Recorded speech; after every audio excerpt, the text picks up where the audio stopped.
Estamos começando mais um episódio do vídeo podcast com Cocar ou Sem Cocar, que é o podcast que faz arqueologia das memórias ancestrais, que pode ser a arqueologia das pessoas que nós entrevistamos ou pode ser a arqueologia das memórias que essas pessoas receberam dos seus ancestrais. E nós vamos hoje conversar com a Luana Silva. E antes de conversar com a Luana Silva, eu queria trazer aqui uma reflexão da Márcia Cambeba. Toda vez que uma mulher indígena é discriminada, destituída de direitos, estuprada, morta, nos é rememorado a dor de ser pega no laço, pois remete a todo e qualquer tipo de violência no corpo e na alma, mesmo nesse tempo vivido, e só o respeito e a união nos ajudarão a assegurar o céu da nossa existência. Márcia Cambeba.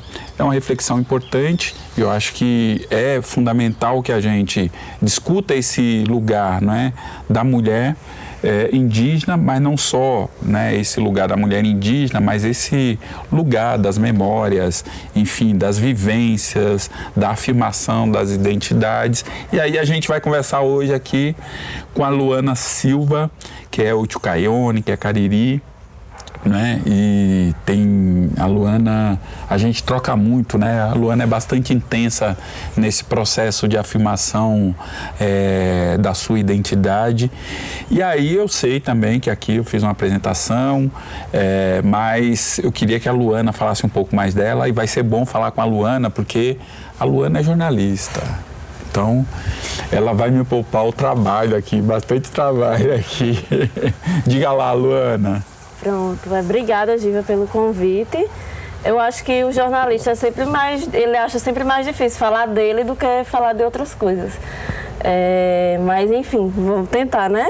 Eu sou Luana da Silva, eu sou de Cajazeiras, na Paraíba, no sertão. Só que a minha família materna, que é a única que eu tenho, ela vem de Catolé do Rocha, da zona rural de Catolé do Rocha. Um lugar chamado Várzea do Tapuio e algumas partes ali de Brejo do Cruz também. Mas eu nasci, me criei em Cajazeiras e vim para a capital quando eu vim fazer jornalismo. E aí eu fiquei. Muito bem, Luana.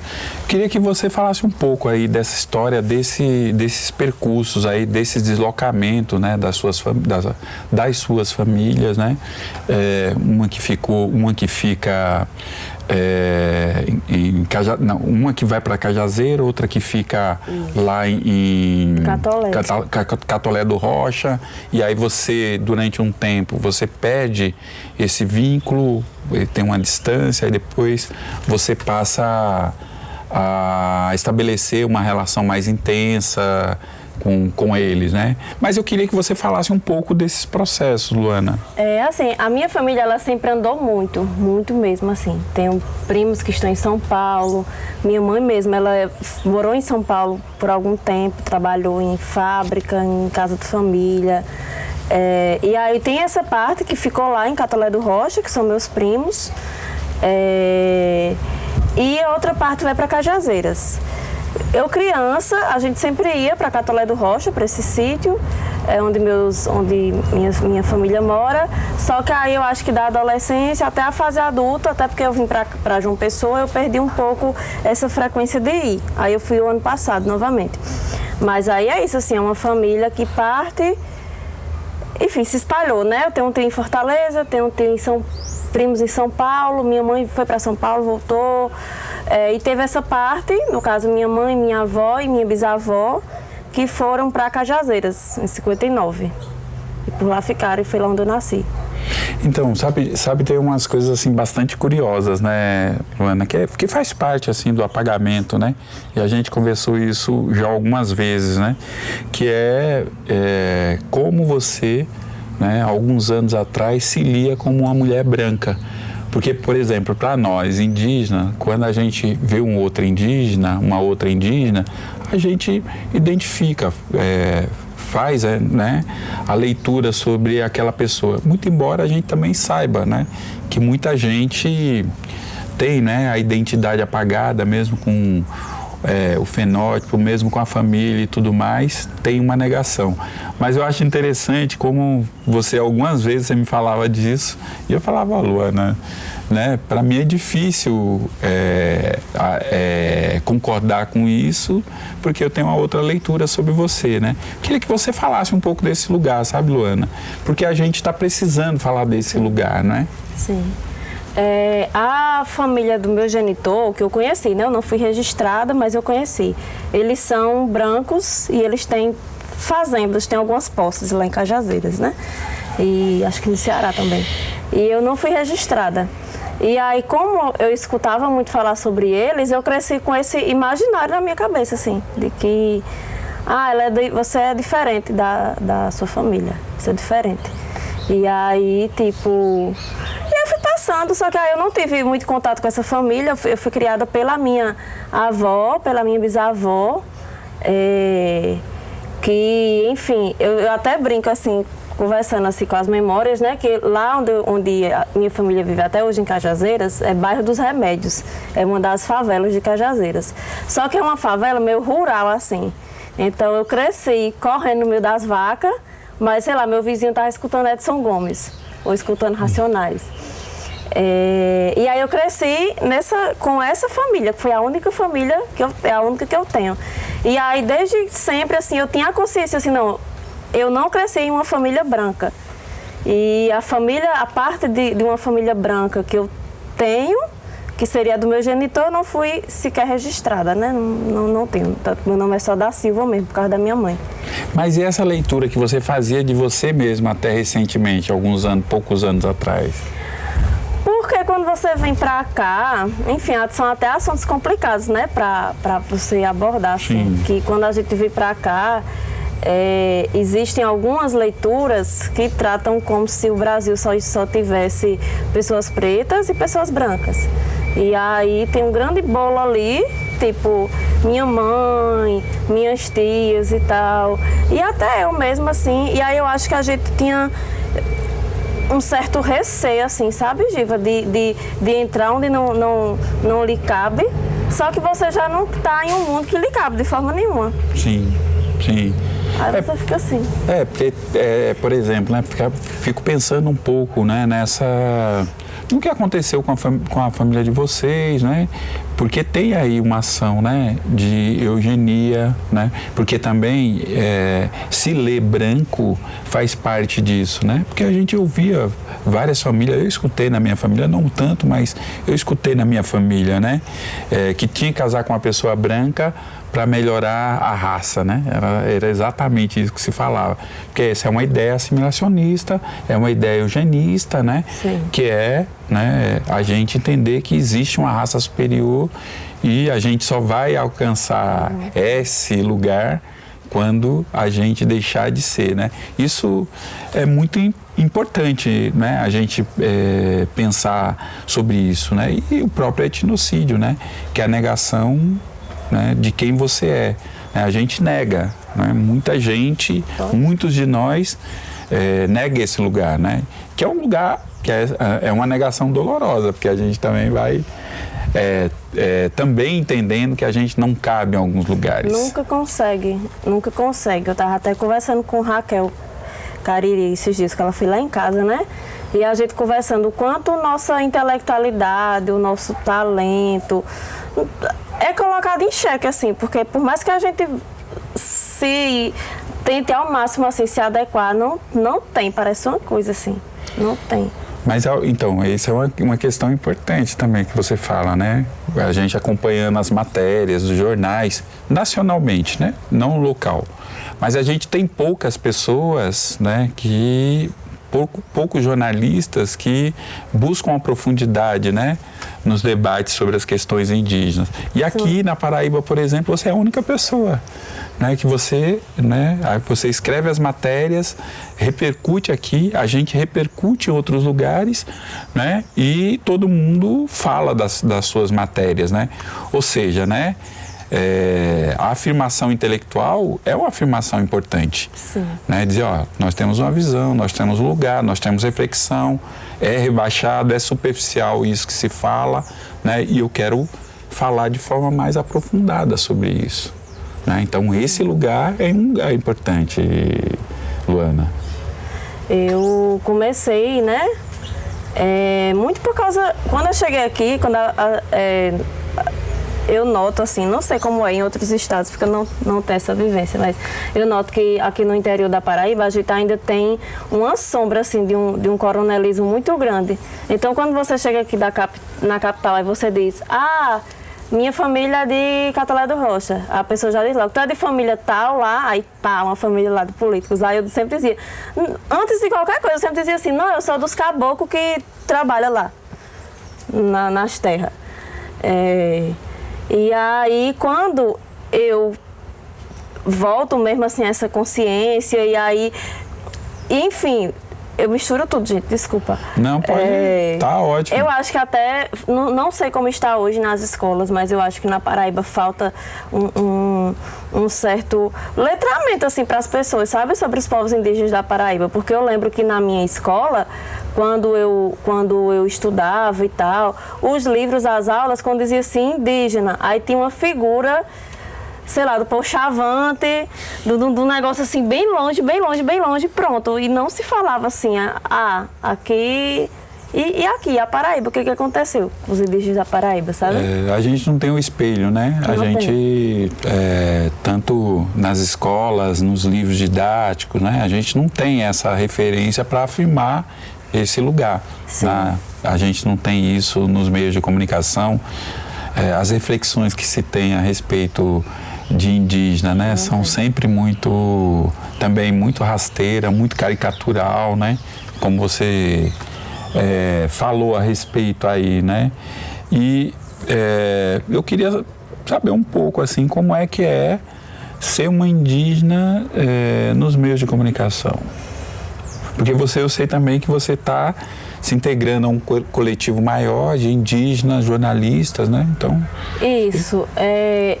A gente, né, discute enquanto a Brinjó, assim, pretendemos fazer um manual de redação, porque infelizmente a gente ainda vê, né, muitos estereótipos acerca dos povos indígenas. Eu sei que, obviamente, na correria, assim, das redações nem sempre é possível fazer, mas eu espero que a profissão, enfim, a comunicação no geral caminhe da melhor forma, assim, né? E eu acho que uma das formas de fazer isso são as pessoas indígenas ocupando mesmo, né? Como esse produto seu, desse videocast e tudo mais. O pessoal da Brinjó também, que é a Articulação de Indígenas Jornalistas, para que essas discussões elas sejam ampliadas. Sim, é interessante. Eu também tenho esse processo, né? Porque eu fico pensando também nas coisas interessantes que você fala, que eu acho que é importante, né? A importância de estar no jornalismo, na importância de fazer um manual, né? Que a gente se depara o tempo todo com coisas absurdas, né? Em relação, quando tem um processo de retomada de território, né? Se coloca, né, que é uma invasão, que os indígenas estão fazendo invasão desse ou daquele território, né? Como é que você pode invadir um território que é seu? Não faz o menor sentido. Que é a mesma coisa, né, Luana, dessa história, né? Desse olhar coronelista, colonizador, né? Que diz que o sobrenome é mais importante do que a história, né? É a nossa história que é mais importante. Nós estávamos aqui, né? Então, como é que as pessoas querem se referenciar a um sobrenome, em muitos casos, sobrenome que participaram de processo de invasão, de violência, de todas as ordens, né? Então a gente tinha que ter orgulho, né? Porque eu acho que essa é uma questão importante, né? De quando a pessoa perguntar, você ter orgulho de dizer, olha, eu sou de tal lugar, eu sou da família indígena tal, do povo tal, né? Mesmo que não consiga chegar até ao povo, dizer, olha, eu sou indígena, né? E aí teve um processo de etnocídio contra a nossa família, né?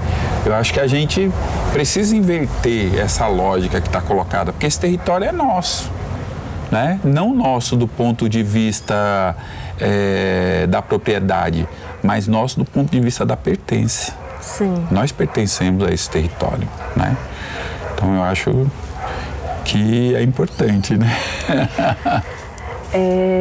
Eu acho que, ainda voltando, né, para essa história do sobrenome, assim, eu ficava, não, eu sou só da Silva mesmo, só da Silva, não tem outro sobrenome por cima, não. E aí, quando eu comecei a buscar, assim, foi até, enfim, quando eu cheguei aqui, eu enfrentei um monte de questão de saúde mental, porque como eu fui criada junto com a minha família e tal, eu não me achava diferente de ninguém, assim, tipo, aí eu digo, vou para João Pessoa, e eu vou estudar, e vai ser massa. Quando cheguei aqui, matuta, você é muito matuta. Você fala desse jeito aí, você fala cantando. Aí eu ficava meio assim, tipo, aí enfim, aí eu fiquei bem mal por muito tempo, assim, aqui, quase ia para casa, inclusive, sem terminar o curso. E aí, quando eu começo a resgatar essas histórias, eu acabei criando um pouco mais de confiança, porque eu já pensava, não, eu não sou uma pessoa que veio do nada, eu não sou uma pessoa que não é ninguém, eu não sou uma pessoa que é uma pessoa sem sobrenome, sem nada, sabe? Tipo, tem uma história aqui, e a história da minha avó que me criou, da minha bisavó que eu cheguei a conhecer também, porque ela viveu 101 anos, quase 102, viveu muito, morreu lúcida. Então são essas histórias, né, que a gente vai resgatando e acaba se fortalecendo também com elas. Então, acho que uma coisa, né, que é importante você falar, porque a gente está também, né, inserido, né, num processo que é interessante, né, tem alguns grupos que estão fazendo discussão sobre esses processos de sofrimento que a gente tem passado, né?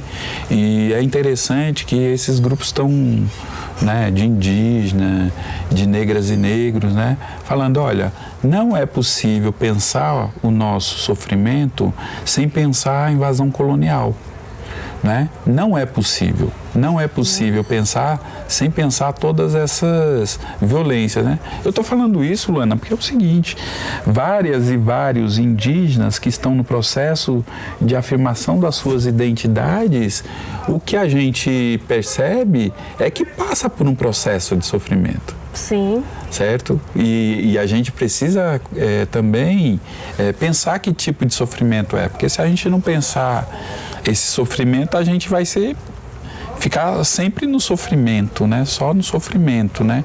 É por isso que é importante, né? Porque inclusive, né, tem uma questão aí colocada, né? A psicanálise, a psiquiatria, todas essas setores da saúde que surgiram, né, Luana, eles surgiram do século XIX para o século XX, né? E as nossas subjetividades anteriores, né, aqui, né? Porque a nossa subjetividade também tem conflito com essa outra subjetividade ocidental. Sim, e já estava acontecendo o destroço aí, né, nesse tempo todo. Eu esqueci o que eu ia dizer. A gente estava falando de saúde mental, né? Não, porque eu acho ótimo a gente falar de saúde mental, porque as pessoas que estão em sofrimento, né, elas passam por um processo muito grande, né, de preconceito, né? Agora que as pessoas estão aceitando que, por exemplo, a depressão é algo que precisa ser olhado de uma forma diferente. O que nos adoece, né? Porque a gente precisa qualificar isso aí, precisa pensar, né?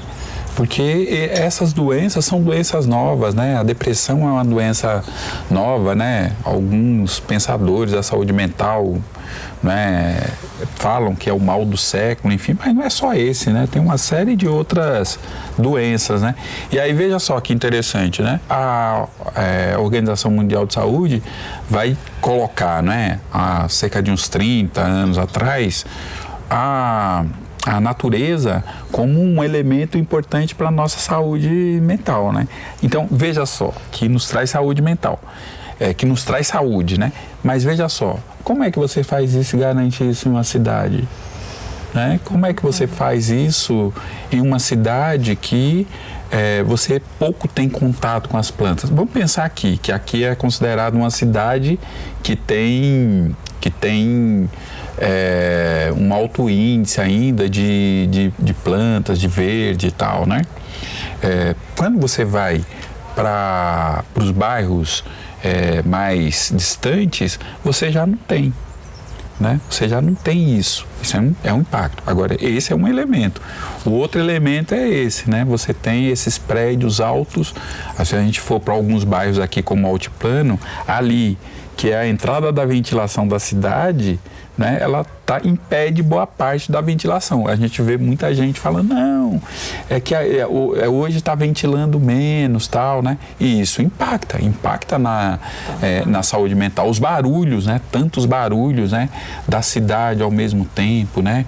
Esse processo constante de se devorar, né? A cidade fica se devorando o tempo todo, né? Querendo ir para um lugar que eles nem sabem que lugar que é, né? Tudo isso e muito mais tem impacto, né, na nossa saúde mental. E a gente fica se culpando. Total, eu acho que, porque assim, apesar de eu ter crescido numa cidade, mas enfim, Cajazeiras hoje é uma cidade um pouquinho maior, mas é uma cidade pequena, e eu cresci nesse bairro que já é na saída do Ceará, que é uma periferia de Cajazeiras, mas é um bairro muito pequeno, então eu cresci conhecendo todas as pessoas da minha vizinhança. Eu cresci, se estava doente, com a minha avó fazendo um chá para mim. Eu cresci desbuiando feijão com a minha avó, quando estava na época. E aí você chega, vai para um espaço que teoricamente, porque teoricamente tudo isso é zona urbana, né? Mas aí você vai para outra zona urbana, no caso uma capital do estado, e aí todas as formas de ser, de viver, você precisa estar ali, porque você precisa tirar o seu sustento, é o seu trabalho, mas todas as formas de você viver, ser, é muito diferente assim do que você se acostumou. Sim. Então, a gente está aqui, por exemplo, né, que a gente está conversando sobre isso, e a gente aqui fazendo, né, esse podcast, que a ideia desse podcast é a gente ir, né, para os lugares onde estão os indígenas e as indígenas, e não dentro, né, de um espaço fechado. A ideia é que a gente possa fazer um espaço aberto. E a gente fez entrevistas em aldeia, a gente está fazendo entrevista na cidade, né? Que é essa a realidade que nós estamos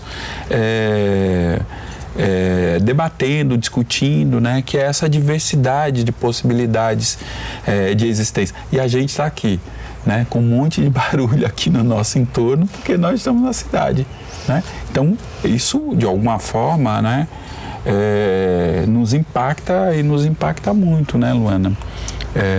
A gente tem que pensar isso, que lugar que a gente quer.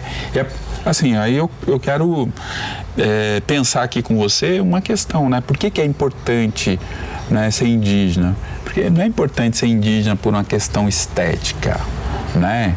E ser indígena em um lugar que passou, né, muitos anos dizendo que a gente era sempre civilizado. Se a gente for pensar o que é sempre civilizado, né, é terrível para nós, né, esse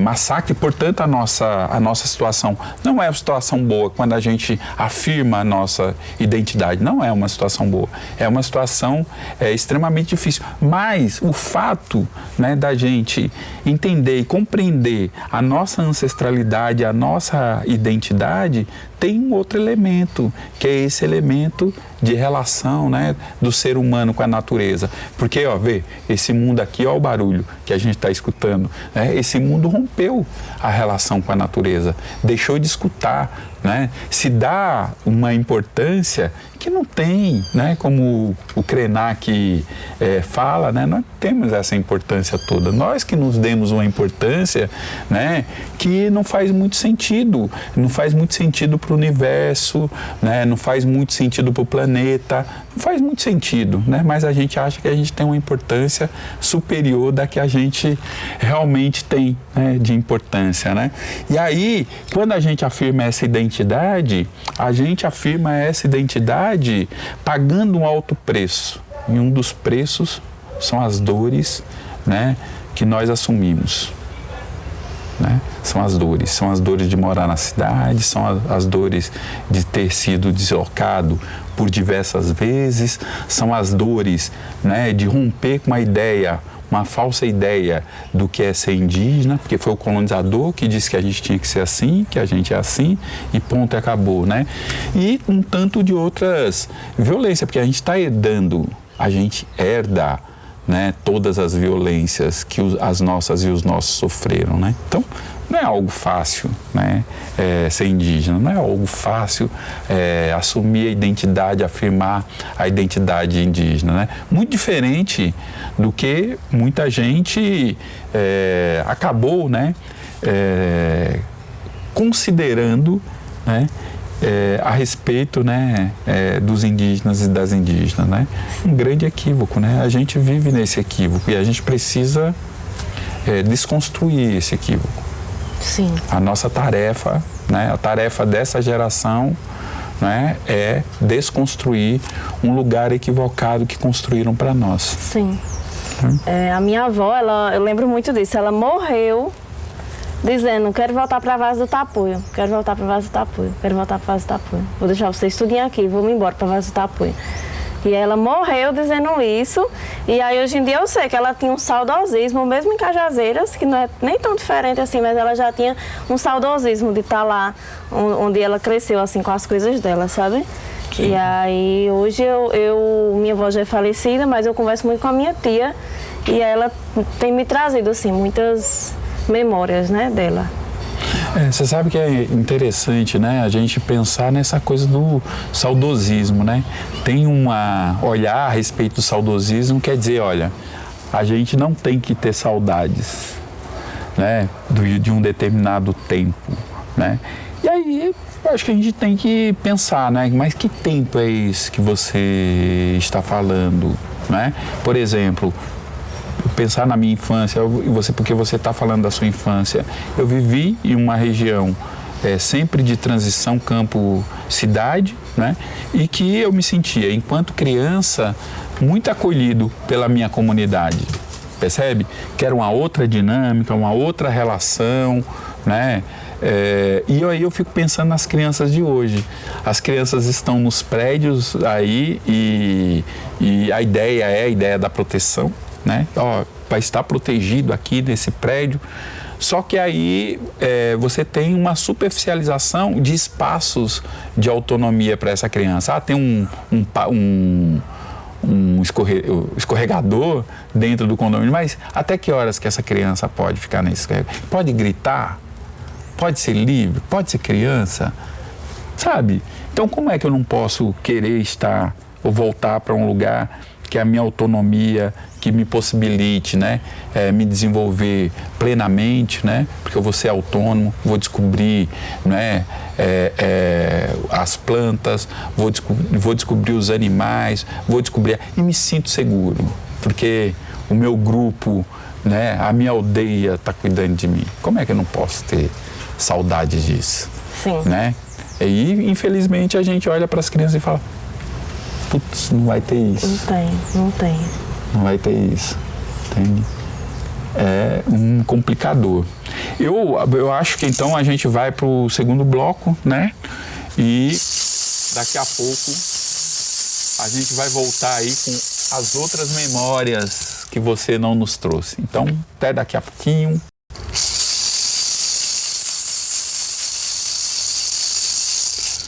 Estamos voltando aqui, dona Luana. Agora nós vamos entrar numa parada nervosa aqui, né? Primeiro eu queria também falar aqui, né, desses dois painéis aqui, dessas duas figuras importantes, né? Duas figuras que têm um significado importantíssimo para o movimento indígena, né? Um é o Cacique Chicão. Cacique Chicão era chamado Cacique do Povo, porque foi o povo chucuru que elegeu o Cacique Chicão. Porque é interessante a gente pensar nisso, né? Porque tinha os chamados Cacique da FUNAI. Aí esse Cacique da FUNAI não atendia os interesses do povo. E aí o povo, o Chicão, pela sua liderança, elege ele como cacique, né? Então ele é conhecido como Cacique do Povo. E o Chicão, ele faz, pouco tempo antes, ele faz uma previsão de que iria morrer, né? Ele andava sempre com muitos guerreiros, né, em torno dele, e num dia ele ia visitar a mãe ou a irmã, e aí ele sofreu uma emboscada e foi morto, porque ele tinha um enfrentamento com os latifundiários ali na região. E a nega Pataxó, que, né, foi assassinada numa das lutas ali do sul da Bahia, né? O povo Pataxó é um dos povos, né, que sofrem mais violência ali no sul da Bahia, né, junto com os Tupinambás.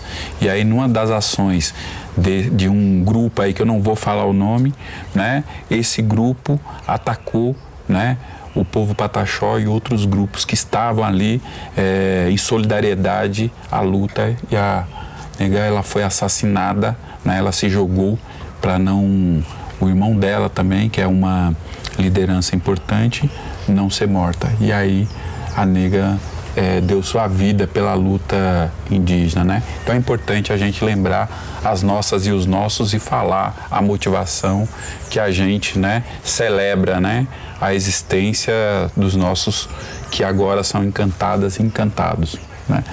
Mas falando dessa memória de luta, né, que é muito importante, né, falar dessa memória de luta. E a nossa memória de luta pode não estar em nós também, pode estar em outros, mas a nossa vida, a nossa existência, como eu falei antes, né, Luana, já é uma luta, né? E aí eu queria saber de você. Fala aí, como é que foi essa coisa de dizer, ei, não sou branca não, eu sou indígena. Fala aí. Primeiro foi conversando com a minha família, né? O pessoal lá de casa sempre se dizia assim, não, nós é caboclo. Nós é caboclo, a gente é caboclo. Só que aí tem muita coisa também que não se fala, né? Vive, mas não se fala.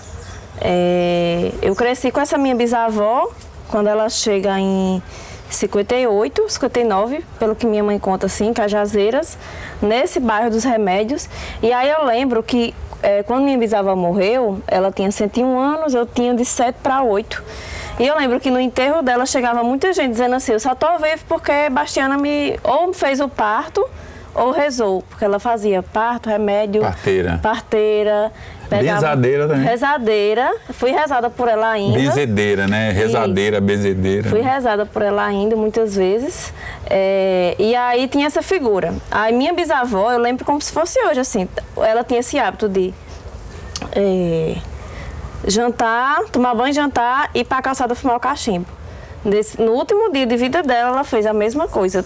Tomou banho, jantou, fumou o cachimbo, foi dormir, morreu dormindo. 102 anos. 101, quase 102. Ela era de janeiro também. Ela é do dia 1, eu sou do dia 2 de janeiro.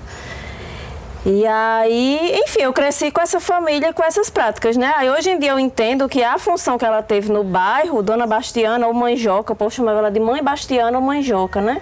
Ela foi, de certa forma, uma magé numa periferia que naquele tempo não tinha nem SUS ainda, né?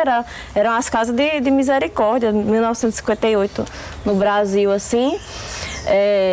E aí a minha família ali sai de Catolé, minha bisavó, minha avó, os filhos da minha avó e os irmãos de minha avó também, os filhos deles. E aí essa família chega lá em Cajazeiras para trabalhar, elas vão trabalhar de lavadeira de roupa e o meu tio avô, irmão da minha avó, vai trabalhar em terras de outras pessoas, que sempre foi assim, né? Sempre foi assim, desde que a gente se entende assim por gente. E aí eu acho que, aí ela continuou rezando, fazendo as práticas dela, minha bisavó, quando eu nasci ela já não fazia mais, porque ela já estava velhinha, mas minha tia que cresceu com ela, né? Conta que ela fazia varanda de rede, de linha assim, tem aquele negocinho, né, de varanda, esqueci como é que chama, e fazia peças de barro também. E aí mesmo quando ela sai de Catolé, que ela chega lá, ela continua fazendo essas coisas, mas aí muita coisa não deixava de se falar, sabe? E aí hoje em dia eu entendo que talvez a galera tivesse algum receio assim de sofrer mais do que já sofriam, né? De sofrer mais do que já sofriam. Mas aí a gente cresceu dessa forma, tendo todos esses contatos. E aí, como eu falei, né, no começo, eu sempre ficava, não, essa minha família aqui, que é a família da minha mãe, que é a família que eu tenho, ela não é uma família branca. Eu sempre tive isso muito nítido na minha cabeça. Só que aí eu não tinha essa questão, porque eu fui criada nessa história de que o indígena, o índio, é aquele que está lá no meio da floresta amazônica, não tem mais em outro canto do Brasil, acabou. E aí eu ficava assim naquela, tá. Aí quando chegou, eu nem lembro, a gente tava conversando história assim, porque sempre que eu vou em casa, eu gosto muito de conversar com a minha tia. E aí eu perguntei assim pra minha tia, a gente é indígena? Ela fez, a gente é caboclo. Aí ela e meu outro primo mais velho da minha mãe, que conviveu muito com a minha bisavó também, começou a contar, né? Não, porque os não sei se são os pais da minha bisavó, eles viviam no mato, tiveram que ensinar eles a viver que nem gente. É essa a narrativa, sabe? E aí eu fiquei, pode crer. Só que aí eles vão para as fazendas, né? Sai das serras, do meio das serras do Catolé, Brejo do Cruz. Tem esse meu tataravô, que ele vem do Crato e casa com essa minha tataravó, que ela que é de Brejo do Cruz, só que aí lá eles constroem família. E lá eles vivem trabalhando nas fazendas, só que nessa situação assim, de muita pobreza, são batizados na igreja católica, tanto que a minha bisavó ela era rezadeira católica, né? Sim. Devota das almas, tinha as coisas dela lá e católica. E aí parte vai para Cajazeiras e aí começa assim, parte se espalhando, mas aí no caso dela e desse meu núcleo, assim, a gente cresceu com muita coisa que hoje em dia eu sei que são costumes indígenas, a gente só não sabia nomear o que era. Sim. Sabe? Ou talvez sabia, mas os mais velhos evitavam assim falar, tanto que quando você pergunta eles contam. Sim. E é interessante, né? E quando é que foi esse momento que você falou, opa, tem alguma coisa muito errada? Porque uma coisa é você ter as práticas, naturalizar, todos nós, né? Sim. Temos, né? Nas nossas famílias, né? Quem é indígena, né? Naturalizar. A gente tem essa naturalização, né? Tem uma coisa, né? Que em conversa com... Hoje, né? Já tem uma discussão melhor sobre isso, né? Que assim, a gente é muito sensitivo, né? Sente Sim, muitas situações, muito né? Sofrimento, muito sofrimento. Então, você tem um conjunto de questões, né? Que estão no cotidiano, só que como está apagado, você está ali... Então, tudo bem, é isso mesmo, né? Eu faço parte dessa cultura ocidental, tal, mas e no momento que você falou, opa, tem algo muito errado aqui? Eu acho que foi quando eu comecei a ter mais contato com a minha mediunidade, com a minha espiritualidade, que aí eu fui resgatando, assim, essas histórias. E aí eu sempre falava, não, a gente é dos caboclos, lá de Catolé do Rocha, lá do pé da serra. Aí eu tinha contato com outras pessoas, com outros parentes que são de retomada também, já conheci outras pessoas, e eu ficava, mas rapaz, o que é isso? Como assim?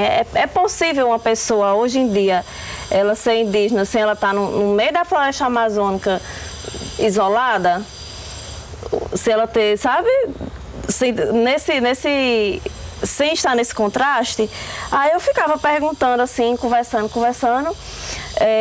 Teve a minha aproximação com a Jurema também, que foi bem importante, assim, até que chegou um momento que aí eu comecei a perguntar a outros parentes. Eu lembro que na época, enfim, eu ia conversando com muita gente, tipo, e aí esse pessoal falava, não, na história da Paraíba é assim, assim, assado, tem esse material aqui. Aí eu fui me aprofundando nessas coisas e juntando a certas memórias que eu tinha da minha casa. Até que chegou numa época que eu fui para Cajazeiras, e aí eu conversando lá na calçada com minha tia e com esse meu primo mais velho, e eles falaram, não, a gente é caboclo. Bastiana, que é mãe Joca, minha bisavó, dizia direto. E aí é quando eles começam a contar, e aí quando eu começo a puxar algumas coisas assim da minha tia, sabe? E aí minha tia me conta muita coisa assim, dela fazendo coisa de barro com a minha bisavó para elas venderem na igreja, na igrejinha que tinha assim, na lateral. Até hoje tem essa igrejinha lá, eu passei o tempo desse. Dela falando, Luana, quando nesse tempo de chuva assim, o rio enchia, mamãe, que ela chamava, minha bisavó é a avó dela, só que como ela foi criada com ela chamava ela de mamãe. É mamãe e mãe Rita, mãe Joca e mãe Rita. Mamãe botava eu nas costas e atravessava o rio nadando, mamãe nadava muito. Aí tem essa história que é do irmão da minha bisavó, tem um Manel, que disse que ele fez amizade com a onça, porque ele morava numa serra que ninguém queria morar lá, ele foi. E aí essa onça, ele lá na agricultura, a onça chegou e ficou assim, sabe? Tipo, ele não amarrava a onça, nada. Enfim, acho que nem se amarra uma onça, deve ser muito difícil. Mas aí ela ficava lá, e aí minha tia conta que quando chegava na cancela para visitar ele, dizia, Tio, tu já onça. Aí ele vinha buscar ela. Aí, enfim, a partir dessas coisas eu fui puxando, sabe? Ela contando das festividades, que uma coisa que ela me contou, assim, que no mês de junho, a comunidade, assim, eles pegavam o que eles tinham da roça mesmo, ou dos bichos que eles criavam. Aí matava cada um, fazia ali, dividia, e eles passavam uns dias sem trabalhar, e aí você já vê esse outro contraste, né, de você trabalhar para viver, não viver para trabalhar, e todo mundo dividia essas comidas, e fazia muita festa, e muito forró. Aí, a partir dessa pergunta que eu fiz para minha tia, veio esse negócio na minha cabeça, fiquei com aquela pulga, fui conversar com outras pessoas que eu já conhecia, assim, que eu já acompanhava. E aí, a partir disso, eu fui puxando essas memórias, sabe? Porque minha tia vai fazer 80 anos, ela é a mais velha das irmãs. Só que aí ela foi criada com a minha bisavó, então ela lembra de muita coisa, porque minha mãe já não lembra tanto, porque quando minha mãe saiu de Catolé, mãe tinha 5 anos só. Sim. Então ela não lembra de muito, apesar de mãe ter muita coisa herdada, assim como eu, né? Principalmente esse cuidado com as ervas, essas coisas de espiritualidade, essa proximidade mesmo de ser matuto com a natureza e tal, mas mãe não lembra de muita coisa. Mas aí tia Lourdes lembra, aí eu tenho conversado muito com ela, assim. Tem altas histórias que ela conta. É muito interessante, né? Porque, assim, pensando, né? Como se cruzam, né? As histórias, né? Elas vão... essas histórias que foram massacradas, né? Elas se cruzam muito, né? Muita coisa que você fala, né? Dessa coisa da divisa, da partilha, né? Meu avô... quando matavam a criação, partilhava com todos, né? Da comunidade, a farinha, né? A farinha era algo que... A casa de farinha unia muito, né? A gente estava na casa de farinha, as crianças ali, uma faquinha ali, limpando a macaxeira, mas comendo ali aqueles bolinhos que saía dali, daquelas pedras, né? Mas enfim, mas tem uma coisa que você falou que eu acho interessante, que é a coisa do trabalho, né? Como é que é essa coisa do trabalho e como é que esse olhar ocidental que acha que o trabalho ele tem que ser um trabalho não para garantir, né, as suas condições, né, de vida e que você possa fazer outras coisas, mas que o trabalho é central na sua vida, né? Eu lembro de uma história de um cacique Guarani Kaiowá. A gente foi algumas vezes lá, né, no Mato Grosso do Sul, e aí ele contou a história uma vez para nós de um jornalista que foi visitar eles lá, né, e o jornalista ficou alguns dias, né, 1 dia, 2 dias, né, 3 dias, ia ficar mais dias. E aí ele chegou um dia pro cacique e falou, né, olha, toda vez que eu acordo, 9 horas, que eu acordo, vocês estão aí brincando com as crianças e não sei o quê, vocês estão sempre assim, né, dando risada, brincando, né. E aí o cacique falou para ele, escute, que horas que você acorda? Aí ele, 9 horas. E quem foi que fez o seu café? Quem foi que colheu a macaxeira, os ovos, né, a carne? Quem foi? Aí o cara falou, pô, você não entendeu nada, né? Você já olhou o sol daqui às 9 horas, como é que é? Você queria que a gente estivesse embaixo do sol, trabalhando, né? Para o quê? E aí é isso, é a compreensão, né, que se tem do trabalho e da vida, né? Porque a vida é tempo, né? A gente sabe disso. O trabalho é tempo. Quanto mais você dá dias, horas de trabalho, né? Você está tirando tempo para a sua vida, para o seu lazer, para a relação com sua família, com os amigos, enfim. Né? Não, mas eu lembrei disso, Luana, eu gosto disso, porque é uma compreensão bastante diferente, né, do que é o trabalho, né? Mas aí eu queria saber, assim, eu sei que você teve umas conversas muito elucidadoras, assim, que trouxe muitos elementos, né, com esse primo seu, né? Eu queria que você falasse um pouco mais disso. Pronto. Não, esse meu primo, ele é um dos mais velhos também, que ele foi criado com a minha bisavó. E aí, enfim, ele é muito engraçado. Aí quando eu perguntei, fui falar com ele, ele fez: oxe, tu não sabia não? Não basta, mamãe dizia direto. Aí, enfim, tem até um áudio. Ele: não, Luana Maria, que ele chamou Luana Maria. Foi porque os avós, são os pais da minha bisavó, ele não sabe ao certo delimitar, assim. Vivia no mato, era índio, vivia no mato. Aí pegaram eles e eles tiveram que aprender a viver que nem gente no meio do povo, porque eles não sabia não. E aí você vê assim, né, que muitas de certas tradições foi passado para minha bisavó e ela acabou mantendo. E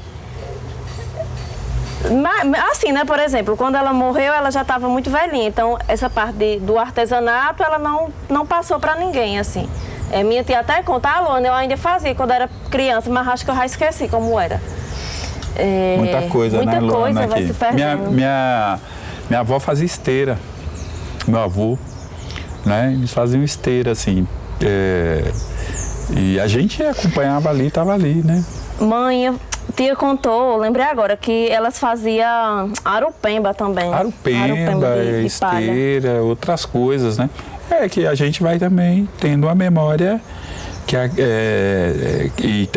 gente tem uma memória que é seletiva e ao mesmo tempo a gente precisa, né, estimular essa memória, né? Total, até porque assim, não é uma coisa que eu ficava sempre pensando, ainda puxando. Quando você vê essas famílias tradicionais da Paraíba, o povo sabe, eu sou 200 anos depois, eu sou de família tal, mas aí a gente não pode ter o direito a essa memória, sabe? Dizer, não, a minha família é indígena, a minha família estava aqui antes. Eu não sei se eu contei isso aqui em algum episódio, eu não lembro, né? Mas foi interessante que um amigo, uma pessoa querida, que eu gosto dele e tudo mais, né?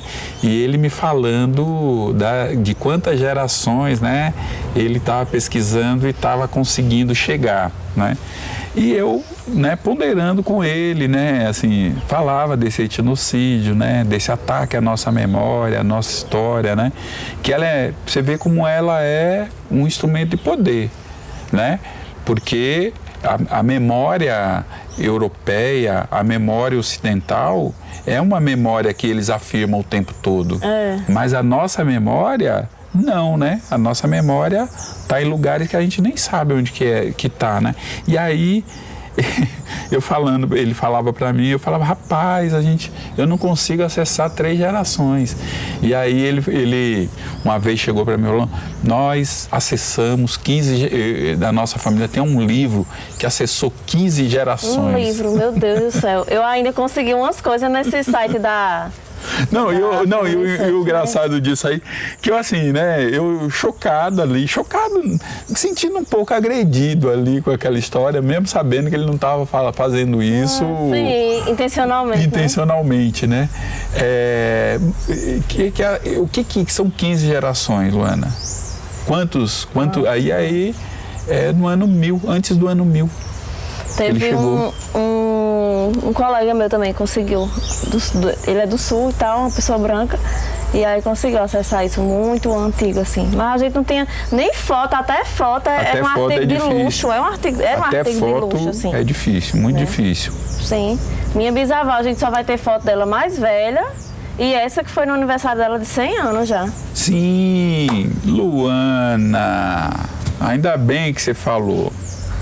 Mas daqui a pouco a gente vai falar dessa foto aí. Mas é isso mesmo, né? Eu não tenho foto. Minha mãe não gosta de tirar foto. Minha avó não gostava de tirar foto, né? E aí a gente vai entendendo também por que não gostava. Você não encontra uma foto da minha avó, né? Era algo muito difícil para ela, muito Para minha mãe, eu tento, né, tirar foto dela. As pessoas tentam tirar foto dela, ela não permite. Você vai ver sempre a foto dela de perfil e se escondendo. Nunca de frente, tirando a foto. Entendeu? Mas, enfim, né, as fotos que eu tenho dela também são fotos de uma mulher de uma beleza estonteante. Sim, eu já vi as fotos da sua mãe, é muito linda. Ela é muito linda, eu acho. Toda vez que eu olho, eu falo, nossa, mãe do céu, linda. que mulher linda, meu Deus. Mas é isso, né? A gente, infelizmente, a gente não tem esses registros, né? E quando você fala do teu primo, né? Nós éramos índios e virou gente, né? Eles foram pegos e viraram gente, né? Então é muito engraçado, porque a gente. É muito engraçado não, né? É isso que nós temos, né? Nós temos uma oralidade que muitas vezes ela se comunica, né? Mas a gente precisa de fazer um esforço enorme. Sim, para puxar, né? Para puxar. Sim. Duas coisas que eu quero que você fale. Primeira, que você fale aí da Associação dos Jornalistas. Sim. Qual a sigla, explicar a sigla para nós, porque eu acho que é importante, né? Porque eu entendo que o nosso público vai ser majoritariamente indígena. E é importante que, né, nós saibamos, né, quais são os instrumentos que a gente tem, né, para se comunicar, para denunciar, enfim. Então, é a Articulação Brasileira de Indígenas Jornalistas, Abrinjó. Ela é uma articulação, uma articulação que inclusive vai ter um evento agora, no final de abril, e busca conectar jornalistas e estudantes de todo o Brasil, tanto para promover assim, uma reflexão nas práticas mesmo, né? Sim. Quanto para promover, ser um apoio assim, para os indígenas jornalistas, principalmente para a galera que está entrando na universidade, nos cursos e tal, e para que a gente consiga transformar assim, as redações de dentro para fora. Luana, e quantos são hoje, assim, né, que vocês podem dizer, não, organicamente nós temos 10, 15, 20? Não, quantos? Eu acho que tem mais de 50, viu? Posso estar errada, aí, ó, posso estar enganada, todos... mas acho que tem mais de 50, tem bastante gente. Olha aí, tá vendo? Vai ter um evento agora, só no evento vai ser mais de 30 pessoas e não é todo mundo da articulação que vai para o evento. Olha aí. Bom, galera. Bom, já é, né, um instrumento importante aí que, inclusive, né, eu acho que uma discussão que tem que ter é sobre as mídias, né, tradicional, né? Qual é o seu alcance, se é importante ocupar, se não, enfim, são questões que vocês devem estar discutindo, né? E aí, né, vamos aí para os quase finalmente, aí nós sempre pedimos para as pessoas que participam, né, dessas conversas conosco, que tragam um objeto, qualquer um, que tenha um significado e que as pessoas possam mostrar o objeto e seja ele qual for, e fale sobre ele. E aí eu tô vendo tu aqui com a foto aqui em cima da mesa, explica aí para nós aí essa foto aí, mostra aí para nós aí a foto. Pronto, essa é a minha bisavó, Sebastiana. Essa foto foi tirada no aniversário dela de 100 anos, no ano 2000 isso aqui. Aí um ano depois ela morreu, em 2001. E eu guardo muito essa foto comigo, porque inclusive foi postando essa foto nas redes sociais, que foi um dos primeiros despertares assim da minha cabeça, porque sempre que eu postava essa foto, vinha alguém responder assim, que indiazona? E eu ficava assim, gente. Aí, mas isso bem lá nas antigas, sabe? E aí é uma foto que eu gosto muito, porque, enfim, a minha bisavó também, ela parece muito com a minha mãe. E ela foi uma pessoa, eu ainda tive a honra de ser rezada por ela, e eu acho que muito dessa memória da nossa família que foi preservada foi por ela, porque ela manteve, mesmo quando ela vai para Cajazeiras, manteve suas rezas, ajudou muita gente por meio da parteria, ficava lá fumando seu cachimbinho até o dia que ela morreu. Então acho que muitas dessas histórias, e sempre estava afirmando, né, para os mais velhos da família, sobre essa raiz que a gente tem. E aí os mais velhos, alguns não passaram adiante, mas, como você disse, né, a gente vai puxando, eles falam. Daí só para fechar mesmo, né? Eu acho que a gente tem essa responsabilidade, né? Algumas famílias tá ali presente a identidade nas práticas, né? Tá ali presente na memória, né? De alguns dos mais velhos, das mais velhas, né? Tá ali, né? E esse processo de etnocídio, de apagamento, de assimilacionismo, né? Ele, em determinado momento, foi vencedor, né? Tem uma fala que de um dos generais que foi presidente de Israel dizia o seguinte: os velhos vão morrer e os jovens vão esquecer. E essa é uma das frases que define muito o colonialismo. Você invade, toma o território do outro e aí você mata as velhas gerações, né? E afirma a falta de memória das novas gerações. Felizmente, isso não aconteceu com os palestinos e nem está acontecendo conosco. E aí a gente tem a responsabilidade com as nossas e com os nossos. E aí, Luana, valeu Obrigada. demais aí. Eu que agradeço. Valeu demais mesmo. Obrigadão aí por ter dado essa entrevista aí para nós, né, que é importante. Para a gente é fundamental a gente reconstituir essa história, né, reivindicar a história, né. Como a gente já falou aqui, né, o Ocidente reivindica a memória porque sabe o quanto que ela é importante e como ela é um instrumento de poder. Nós temos que reivindicar a nossa história. Nós não podemos ter medo de reivindicá-la. Nós precisamos afirmá-la, né? E o podcast, ele tem essa responsabilidade e esse compromisso.